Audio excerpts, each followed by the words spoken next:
Olá, tudo bem? Graça e paz. Louvado seja o nosso Senhor e Cristo Jesus, o ressuscitado. Vamos a mais um simples e humilde entendimento dos escritos bíblicos. E eu quero falar sobre a parábola do joio. Eu quero falar quando se cumpriu a parábola do joio, quando houve a colheita, de que forma João, em espírito, viu a volta de Jesus, a qual ocorreu no ano 70 desse, e que, infelizmente, era isso que deveria ser ensinado, já que eles querem falar, queremos pregar o evangelho, então são essas coisas que devem ser ensinado, que a volta dele já ocorreu, que a colheita feita pelos anjos foi de forma espiritual, que a volta dele foi de forma espiritual. Então é isso que quem quer falar do evangelho tem que falar isso, tem que falar o que está escrito, tem que mostrar para as pessoas o que está escrito, não ficar prometendo algo inverídico, não ficar com falsas promessas, falsas ilusões aí passando para as pessoas. Olha, Jesus está voltando, Jesus vai voltar. Não, ele não vai voltar mais, porque ele já está em nosso espírito. O Cristo ressuscitado, ele já faz morada em nosso espírito. Como que alguém volta, alguém que já está em nós? Então eu quero ler essa parábola, é muito fácil o entendimento. Agora, isso para um religioso, isso para um teólogo, é difícil, porque ele vê isso daqui e ele manda isso para o futuro. Mas tem como provar, nós vamos mostrar nos escritos bíblicos a prova de que isso já ocorreu, que não aconteceu, e quando ocorreu também eu vou te mostrar nesse vídeo. Então tenha paciência, assista ele, se ficar um pouquinho longo, você assiste em partes. Amém? Seja bem-vindo ao canal Limpos pela Graça, por aqui seu irmão em Cristo Cláudio. Toda honra, louvor, glória, exaltação, soberania, seja somente ao Senhor, que é o Espírito. Esse é o nosso Deus, esse é o nosso Criador, esse é o nosso eterno e soberano Salvador, que é o nosso, que é o Espírito. Então vamos ler a parábola do joio. Deixa eu colocar aqui. Livro histórico de Mateus, capítulo 13, do versículo 24 ao versículo 30, que fala da parábola do joio. Depois nós vamos ler do versículo 35 ao 43, onde Jesus, Yeshua, Mashiach, explicou para os seus discípulos. Então vamos ler. Jesus, estou utilizando o texto da Nova Almeida Atualizada. Jesus lhes propôs uma parábola dizendo: o reino dos céus é semelhante a um homem que semeou boa semente no seu campo. Mas, enquanto todos estavam dormindo, veio o inimigo dele, semeou o joio no meio do trigo e foi embora. 26. E quando as plantas cresceram e produziram fruto, apareceu também o joio. 27. Então os servos do dono da casa chegaram e disseram: patrão, o senhor não semeou boa semente no seu campo? De onde então vem o joio? 28. Ele, porém, lhes respondeu: um inimigo fez isso. Mas os servos lhe perguntaram: o senhor quer que a gente vá e arranque o joio? O dono da casa respondeu: não, porque ao separar o joio, vocês poderão arrancar também com ele o trigo. 30. Deixe que cresçam juntos até a colheita. E no tempo da colheita, direi aos ceifeiros: ajuntem primeiro o joio e amarrem-no em feixes para ser queimado, mas recolham o trigo no meu celeiro. Olha isso daqui, a gente lia isso daqui quando eu estava lá, frequentei o sistema lá por 92, 93, a gente lia isso daqui, mesmo depois eu lendo, fazendo minhas leituras de vez em quando na Bíblia lá. Então a gente se deparava com esses escritos e não entendia. Aí joio, inimigo, aí na nossa cabeça já vinha que o inimigo era o diabo, que era os demônios, as pombagiras, os tranca-rua, e ficava com essa insanidade. Ficava com o mesmo sentimento de um religioso. Agora vamos à explicação. A explicação da parábola do joio, na verdade, está do versículo 36 ao 43. Então, despedindo as multidões, Jesus foi para casa, e aproximando-se dele, os seus discípulos disseram: explique-nos a parábola do joio do campo. E Jesus respondeu: o que semeia a boa semente é o Filho do Homem. O campo é o mundo, a boa semente são os filhos do reino, e o joio são os filhos do maligno. O inimigo que o semeou é o diabo. A colheita é o fim dos tempos, e os ceifeiros são os anjos. Diabo aqui eram os 613 itens que condenava, que matava, que aprisionava. Que foi dado esses 613 por intermédio de anjos a Moisés, mas eu não vou falar sobre isso, eu quero falar sobre a colheita do fim dos tempos. O inimigo que o semeou é o diabo, a colheita é o fim dos tempos, e os ceifeiros são os anjos. Então a colheita iria ocorrer no final dos tempos, no final do mundo, no final da era. 40. Pois assim como o joio é colhido e jogado no fogo, assim será o final dos tempos, que seria por fogo, ele estava falando aqui. 41. O Filho do Homem mandará os seus anjos, que ajuntarão do seu reino todos os que servem de pedra de tropeço e os que praticam o mal, e os lançarão na fornalha acesa. Ali haverá choro e ranger de dentes. Então os justos resplandecerão como o sol no reino de seu Pai. Quem tiver ouvidos para ouvir, ouça. Então aqui me chamou a atenção, não está aqui nessa mensagem, mas eu já vou te mostrar isso aqui. Ó. Então o Filho do Homem mandará os seus anjos, que ajuntarão do seu reino todos os que servem de pedra de tropeço aos que praticam o mal, e os lançarão na fornalha acesa. Onde foi essa fornalha acesa? Aonde foi profetizado essa fornalha acesa? Veja a profecia, veja o que Deus falou pela boca do profeta Isaías, no capítulo 29, do versículo 1 ao 6, ou do versículo 1 em diante. Ai de Ariel, cidade onde Davi acampou, acrescentem ano a ano, deixe que as festas completem o seu ciclo. No entanto, porei Ariel em aperto, e haverá pranto e lamentação, e ela será para mim como a Ariel. Acamparei ao redor de você, vou cercá-la de trincheiras e levantarei rampas de ataque contra você. 4. Então, lançada por terra do chão, você falará, e do pó sairá afogada a sua fala. A sua voz subirá da terra como se fosse um fantasma. A sua fala será como um cochicho vindo do pó. Aqui, vamos usar outra tradução. Veja o que significava. Veja aonde era Ariel. Deixa eu colocar na Bíblia Viva aqui. Vamos ver isso aqui na Bíblia Viva, como está. Veja. Pobre de Jerusalém, a cidade onde viveu Davi. Ano após ano, seus moradores realizam festas religiosas nas datas marcadas. 2. Mas eu vou mandar um terrível castigo sobre ela. Todos vão chorar e lamentar muito. Jerusalém será exatamente o que significa o nome Ariel, um altar coberto de fogo e sangue. Eu mesmo serei o seu inimigo. Cercarei Jerusalém, vou levantar fortes à sua volta para destruir você. Então Deus mesmo, ele iria se levantar no juízo. Então Ariel aqui significava a lareira de Deus. Quer ver? Deixa eu colocar na Almeida Revista Atualizada, veja como está. Veja, ai da lareira de Deus, cidade lareira de Deus, em que Davi assentou o seu arraial. Acrescentai ano a ano, deixai as festas que completem seu ciclo. Então porei a lareira de Deus em aperto, e haverá pranto e lamentação, e ela será para mim uma verdadeira lareira de Deus. Acamparei ao redor de ti, cercar-te-ei com baluarte e levantarei tranqueiras contra ti. Então aqui faz menção exatamente, faz referência ao que Jesus falou aqui, que ele disse aqui no versículo, cadê aqui? Aqui ó, Mateus 13, 41 e 42. Mandará o Filho do Homem os seus anjos, que ajuntarão do seu reino todos os escândalos e os que praticam a iniquidade, e os lançarão na fornalha acesa. Onde era essa fornalha acesa? Ariel de Deus. O que significava Ariel de Deus? Lareira de Deus, Jerusalém, onde Davi acampou.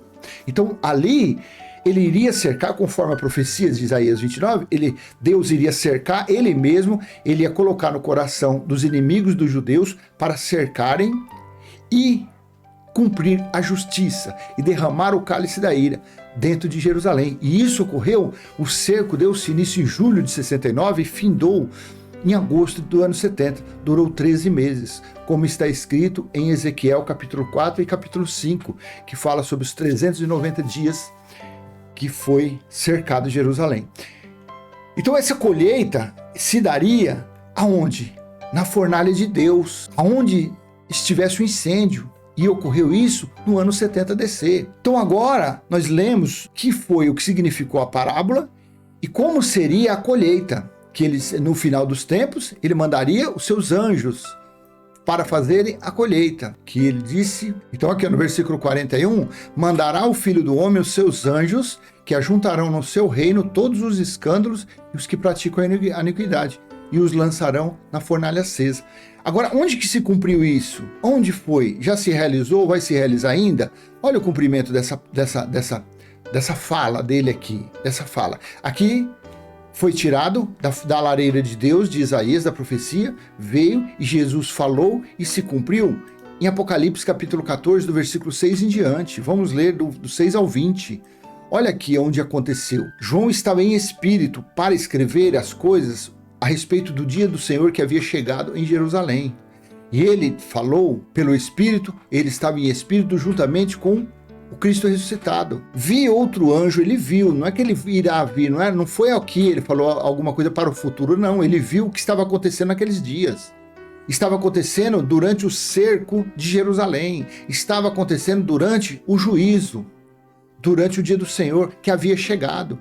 Porque foi mandado João escrever cartas às 7 igrejas da Ásia, avisando que o juízo tinha chegado e que para os irmãos ali que se reuniam como igreja para eles tomar jeito, se ajeitarem, porque o juízo tinha chegado. E avisando já para ninguém subir para Jerusalém, que o chicote estava estralando já em Jerusalém. Então aí, no capítulo 14, do 6 em diante, vi outro anjo voando pelo meio do céu, tendo um evangelho eterno para pregar aos que se assentam sobre a terra, e a cada nação, tribo e língua e povo. 7, dizendo em grande voz, temei a Deus e dai-lhe glória, pois é chegada a hora do seu juízo, e adorai aquele que fez os céus e a terra, e o mar, e as fontes das águas. Então chegou o juízo, ele estava falando aqui. 8, seguiu-se outro anjo, o segundo, dizendo, caiu a grande Babilônia. Onde era isso aqui? O templo em Jerusalém. Ele estava falando, caiu, ruiu, foi aniquilado, foi destruído.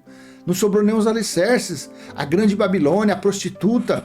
Seguiu-se outro anjo, o segundo, dizendo, caiu a grande Babilônia, que tem dado a beber a todas as nações do vinho da fúria da sua prostituição. 9, seguiu-se a estes outro anjo, o terceiro, dizendo em grande voz, se alguém adora a besta e sua imagem e recebe a sua marca na fronte ou sobre a mão, também esse beberá do vinho da cólera de Deus, preparado sem mistura do cálice da sua ira, e será atormentado com fogo e enxofre diante dos santos anjos e na presença do Cordeiro. 11, a fumaça do seu tormento sobe pelos séculos dos séculos, e não tem descanso algum, nem de dia nem de noite, os adoradores da besta e da sua imagem, e quem quer que receba a marca do seu nome. Aqui está a perseverança dos santos, os que guardam os mandamentos de Deus e a fé em Jesus.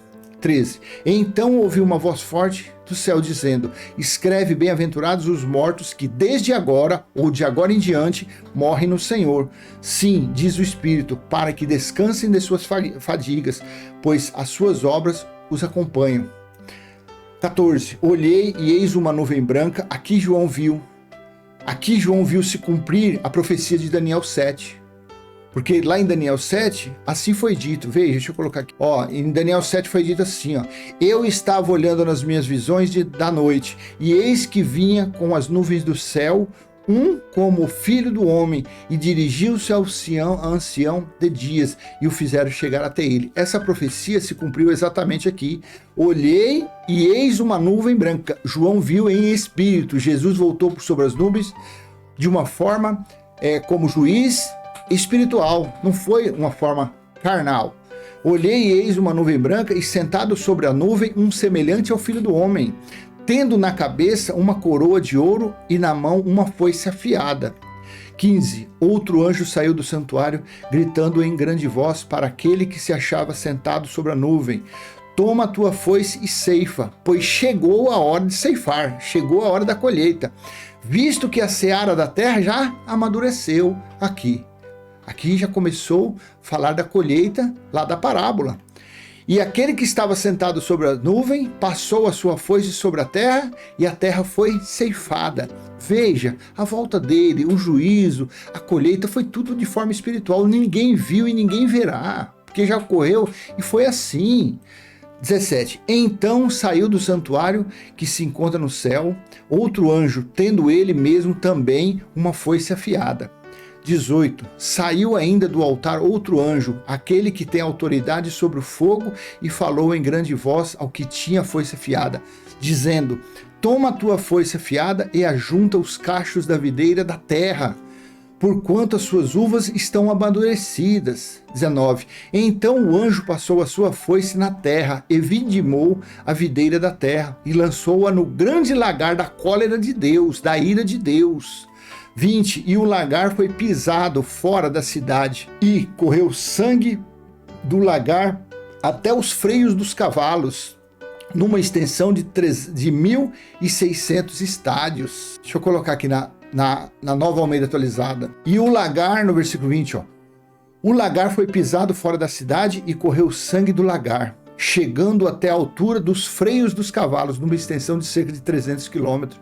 Aqui houve a colheita. Assim, João viu a volta dele. Porque quando Jesus falou para o sumo sacerdote em Mateus 26, 64, ali no Sinédrio, ele falou, ó, em breve vós vereis, vocês verão o Filho do Homem vindo por sobre as nuvens. Por quê? Porque o sumo sacerdote conhecia a profecia de Daniel 7,13. Porque Daniel 7,13 falou que ele teve uma visão e viu o Filho do Homem vindo por sobre as nuvens. Então, quando se falava juízo a respeito do juízo, quando Jesus disse, algumas passagens, vocês verão o Filho do Homem vindo no seu reino por sobre as nuvens, isso era um sinal de juízo, isso era um anúncio, um aviso que o juízo estava próximo, o juízo iria vir contra eles, contra os israelitas, e assim aconteceu. Então, para finalizar essa parábola, a parábola do joio foi isso. Jesus falou que no final dos tempos, ele enviaria os anjos para fazer a colheita. E foi exatamente assim, foi de uma forma espiritual. Então só entende esses escritos quem é espiritual. Um carnal, um religioso, um teólogo, ele não entende dessa forma. Ele não entende, porque eles acreditam que Jesus vai voltar por sobre as nuvens, porque está escrito em Atos capítulo 1, versículo acho que é 10 e 11. Não, porque os anjos falaram que do jeito que vocês viram ele subindo, ele vai descer. Então eles acreditam, o religioso acredita em reencarnação, mas não existe reencarnação. O juízo veio, você viu que nós lemos aqui, num período, numa época de João. Ele estava falando de uma forma presente, não foi uma forma futura. Irá vir, olha, eu irei ver o Filho do Homem. Não, ele viu, porque assim foi dito em Apocalipse capítulo 1, do 1 em diante, você leia. Aí estava lá, deixa eu até colocar para você, quer ver?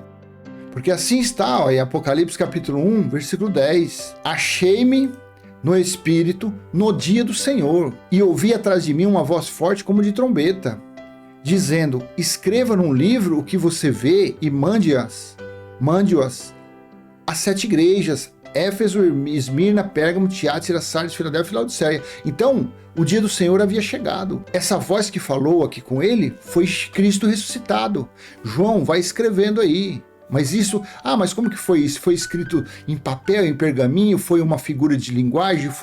Que forma foi isso? Mas foi para escrever assim. Foi tudo do capítulo 1 ao 22, foi uma forma espiritual. Então, espírito não tem caneta, espírito não tem pena, não tem papel na mão para escrever. Então, provavelmente isso daqui foi uma metáfora. Ou por ele ter falado de forma enigmática, foi escrito também em papel, em pergaminhos, dessa forma de enigmas, para o quê? Para quando passasse aqueles que guardavam ali, pelos que guardavam a ilha de Pátimo, para que ninguém fugisse ali daquela prisão. Então, esses escritos, em forma de enigmas, os guardas iriam ler e não iam entender nada. E chegando essas cartas nas mãos, no poder deles ali, dos que estavam reunidos como igreja, o Espírito Santo, da mesma forma que vem dando entendimento a nós nos dias de hoje, deu entendimento para ele naqueles dias. Então eles iriam ler, não iam entender nada, mas o Espírito Santo ia dar o entendimento, eles iriam ler.